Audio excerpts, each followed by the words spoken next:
장각이 백성들을 공격을 했다? 아니요, 장각은 그런 기록이 별로 없어요. 나중에 죽고 나서 그런 기록들이 생기는 거예요. 성을 공격하는 것보다는 관을 공격하는 쪽에 가까웠어요. 그리고 관을 공격했을까도 저는 의문이에요. 그러니까 마원이라고 하는 장각의 자가 한간이랑 내응을 했는데 십상시야, 그것도 중상시였던 십상시야, 봉서. 근데 봉서가 어떻게 죽었는지 기록나지 않아. 지금 나오지만 나간중이도 그렇고 역사에도 그렇고 별 희한한 사람들도 다 기록을 해놓거든. 근데 중상시쯤 됐던 마원이랑 내통했던 애예요. 왕의 바로 옆에 있는 애란 말이야. 중상시는 그걸 했던 놈이 어떻게 죽었는지가 안 나와. 역사에서는 내가 로비를 했는데 내가 거열령 사람들 앞에서 뭐 온몸이 찢어 죽이는 형태로 죽음을 당할 정도였다면 적어도 봉서는 그거에 상응하는 어떤 처벌을 받았다고 기록이 됐어야 된다는 거지, 그 황관은. 근데 그런 기록이 없어요. 저런 거를 보면 황관이 정말 난을 일으켰을까에 대한 근본적인 의문을 갖는 거지. 그리고 여기서 지금 유비랑 주준한테 지금 죽는다고 얘기하는 그 장보는, 주준은 형주 쪽을 진압하고 있었고요. 유비는 여기 참여를 안 했고 장보는 여기 가 있다고, 기주 이 뒤에 가 있다고. 말이 안 되는 얘기고, 일단은 어쨌든 뻥이고 나간중에 뻥. 근데 어쨌든 황보승이 장량 죽이고 막노생생 죽이고 광종현에서, 그 다음에 이제 그 뒤에 있는 어디에서 장보 죽이고 이렇게 해갖고 끝나거든. 그게 딱 10개월 일어났던 일이란 말이지. 그리고 이제 동탁 편이죠. 아까 얘기했던 대로 동탁은 신망이 많아요. 군벌이라고 하잖아요. 동탁을 최초의 군벌 정도로 봐요. 그러니까 정규 군인데 황제가 아닌 나한테 충성하는 군대예요. 그래야 내가 군벌로 나갈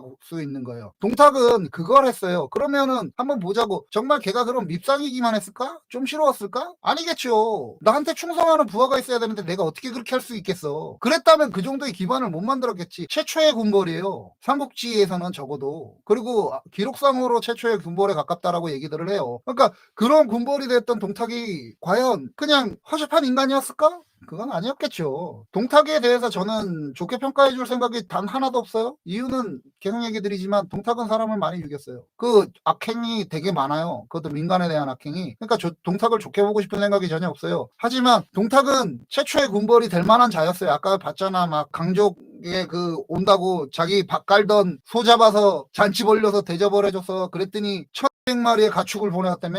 그죠? 자기가 그 강족의 반란을 진압을 해서 그렇게 상으로 받았던 1,200필의 비단을 위에 있는 상관들한테 바친 게 아니라 자기 부하들한테 나누게 했잖아. 그거만 봐도 동탁도 충분히 그럴 수 있는 사람이었겠죠. 오늘은 여기까지인데 제가 계속 얘기 드리지만 유비는 반동탁 영맹에서 그니까 차가 식기 전에 내가 저를 죽이고 오겠다, 그것도 뻥이에요. 했던 그런 얘기들이 있잖아요. 그 관우가 가서 막 화홍을 죽이고 뭐 이런 거 다 뻥이에요. 그거 말이 안 돼요. 화홍은 다음 편에 나오는 손견이 죽여요. 반통당 연맹에 가도 꿀리지 않을 만한 전사를 지금 앞에다 깔아놓은 거예요. 가짜 거짓을 막 이렇게 부풀려 놓은 거야, 유비한테. 유비는 그럴 자가 아니었어요. 유비는 그렇게 대우받을 수 있는 자가 아니었어요. 기본적으로 실질적으로 난세가 시작되는 계기는 군벌 동탁의 폭주부터 시작되거든요. 이게 한 5년 후에 있다는 거지. 이 한 건 난 이후 5년 있다가 그 영재가 죽으면서 그 아들한테 이제 누구 왕을 만드느냐 이런 문제들 막 생길 때 갑자기 동탁이 탁 튀어나와서 황제의 보호자임을 자칭을 하고 막 있다가 안 돼갖고 장안으로 톡 껴버리잖아요. 이러면서 진짜 한나라가 깽판이 나는 거야. 이거는 유학자들이 말하는 지들 사대부들끼리의 싸움이었다고 이거를 어디다 갖다 붙이냐고, 민중한테 갖다 붙이냐고. 저는 이런 게 정말 화가 나는 거죠. 어쨌든 이렇게 됐습니다. 그래서 황건은 썰려 나갔고요. 동탁은 이제 나왔어요. 문제의 인물. 그리고 다음에는 황건의 그러니까 남은 세력들이 조금 있어요. 이제 그거를 처리하면서 이제 송견이 등장하거든요. 제가 얘기 드렸던 건 이거죠. 유비는 사이코패스에 가까운 황제였을 것 같고 동탁은 가까운이에요. 사이코패스가 아니에요. 조조는 나르시스트에 가까운 황제였을 것 같고, 그러니까 집단의 우두머리. 이게 조조는 황제를 스스로 자칭하지 않았잖아. 유비의 라이벌이 조조다라고 얘기를 하는데 유비에게 라이벌은 조조가 맞는 것 같은데 조조에게 라이벌은 유비였을까? 별로 관심 없었을 것 같아요. 조조는 그냥 지가 인정하고 말아요. 별로 관심이 없으니까. 얘는 지가 천재거든. 그리고 한번 생각을 해봐요. 이 당시에 일어났던 영웅이라고 말하는 작자들 누구도 조조만큼의 영향력을 안 가지고 있다니까. 조조는 태생이 엄청나다니까. 조조 자체가 가지고 있는 그 기반이 대단해요.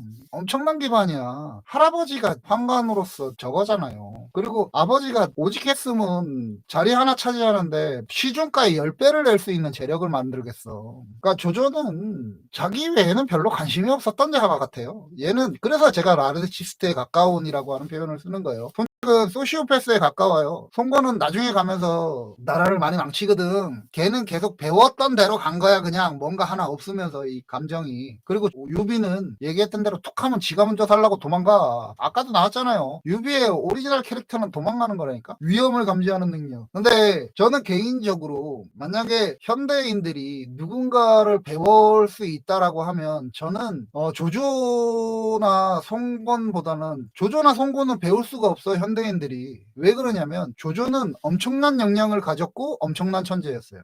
그러니까 배울 수 있는 게 없는 거야. 송건은 엄청난 영향력을 가진 집안의 자식이잖아. 지가 어떤 놈이든 간에. 그러니까 이게 안 되니까. 근데 유비는 되려면 될 수도 있어. 왜냐면 유비는 사기꾼에 가깝거든. 그잖아요. 얘기했던 그대로잖아. 족보가 이미 끊겨있는 족보를 누구한테 가서 확인을 받아. 근데 지가 자꾸 나는 중상증왕에 뭐이다 하고 다 가갖고 누구한테 인정받고 누구한테 인정받고 하잖아요. 누구한테 인정을 그걸 인정을 해줄 수 있겠어. 유비편 보시면 알겠지만 아무도 인정 못해줘. 그건 그 하늘에 깨어나도 못해줘. 점쟁이도 못해줘. 그건 그잖아. 거의 300년 전에 가게가 이미 다 끊겨있는 집안의 족속을, 그것도 서자의 집안의 족속을 어떻게 알아. 육아가 지배 이념이었던 한나라에서 그걸 인정해주고 있는 그 유학자들이 병신이지. 그런 거예요. 그러니까 말이 안 되는, 저는 유학자들 아까 이 방송의 서두에 깔았지만 말이 안 되는 걸 말이 되게 만들어요. 저들은.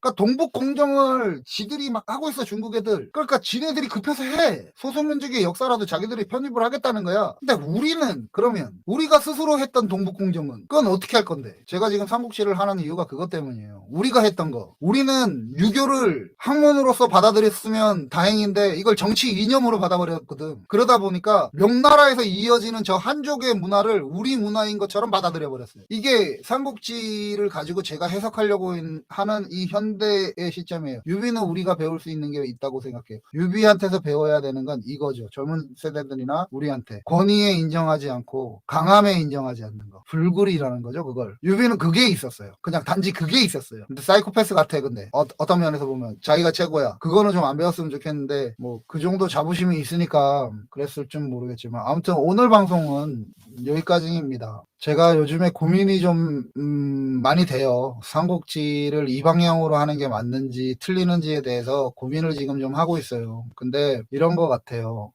재미있는 삼국지는 저보다 대단한 능력을 가지고 있는 사람들이 정말 많거든요. 재미있게 하는 건. 그렇게 많이 봤잖아요. 근데 의미있게 하는 삼국지는, 저는 좀 많이 못 본 것 같아요. 그 의미라는 건, 제가 갖고 있는 의미라는 건 이거예요. 그러니까 삼국지는 저들의 판타지고, 저들의 한정 영웅 만들기였지, 절대 우리가, 그걸 받아들여서, 환호할 만한 건 아니다라고 하는 생각을 제가 삼국지를 읽을 때마다 자꾸 생각이 들어요. 이게 그러다 보니까 너무 많은 분들이 안 보시지 않을까라고 하는 고민에 빠지는 거죠. 아마도 올 한 해는 삼국지와 함께 갈 것 같고, 이 삼국지를 어떻게 만드느냐가 저한테는 되게 중요한데, 삼국지를 남들이 하는 방식대로 한다면 제가 저를 인정을 못할 것 같아서 제 방식으로 계속 하기는 할 거예요. 일단 뭐 그리고 타협할 생각이 있지도 않아요. 그리고 타협할 수 있는 사람이 못 돼요. 저라는 사람 자체가. 차라리 굶어 죽지. 정사삼국지를 한족 중심의 한족 영웅 만들기 프로젝트로 배송지가 주석을 달았다면 삼국지연의에 대한 주석은 변방 이민족이 저들 한족의 문화를 비판하면서 그러면서 주석을 달아놓고 싶어요. 제가 얘기 드리지만 저는 유교를 싫어하지 않아요. 학문적인 유교는 정말 좋은 점이 많아요. 그리고 제가 이때까지 방송을 했을 때 사회적 상식에 대해서 꾸준히 얘기하잖아요. 저는 사회적 상식을 벗어나는 자들에게 분노하고 있어요. 그게 유명인이 되든 누가 되든. 우리 조선에 대한 역사도 마찬가지로 저는 존중하고 존경합니다. 하지만 한편으로 권력에 빌붙었던 저 조선의 유학자들은 500년 역사를 암흑 속에 들어가게 만들었다고 생각을 해요. 그래서 우리가 지금 큰 것에 사대하는 문화가 아직 남아있다고 생각을 해요. 요즘에 젊은 세대에 제가 존중하고 존경하는 부분은 그거예요. 능력을 존중하지, 그 사람의 오늘을 존중하지, 그 사람이 행했던 삶을 존중하지, 그 사람의 가치를 존중하지는 않는다고 보거든요. 이거 되게 중요하다라고 생각해요. 그러니까 지금 우리가 전 세계에 나가서 우리가 가지고 있는 우리 것으로 결과들을 만들어내지 않을까라고 하는 생각이에요. 젊은 세대들한테 배워야 될 점이라고 봐요. 우리 기성세대가. 어쨌든 이 방식을 택했고 앞으로 이 방식으로 가는데 조금 저도 많이 지칠 것 같고 저를 들어주시는 분들도 많이 지칠 것 같기는 해요. 그래도 나름대로 어떻게든 재밌게 해보려고 애는 많이 써볼게요. 오늘은 어떻습니까? 좋으셨다면 구독과 좋아요 부탁드릴게요. 저는 역사는 모두 그 시대를 살아본 것이 아니기 때문에 당시 1%의 지배 문화를 해서 기록한 역사는 오늘을 살아가는 99%의 피지배층인 우리가 해석하며 바라볼 필요가 있지 않을까요? 그래서 아크는 이렇게 해체해 보았습니다. 오늘 아크의 삼국지 라이브 해설쇼는 이것으로 마치겠습니다. 오늘도 우리는 잘하고 있습니다. 그러면 삼국지 라이브는 다음 주 수요일 날 다시 뵙도록 하겠습니다. 감사합니다.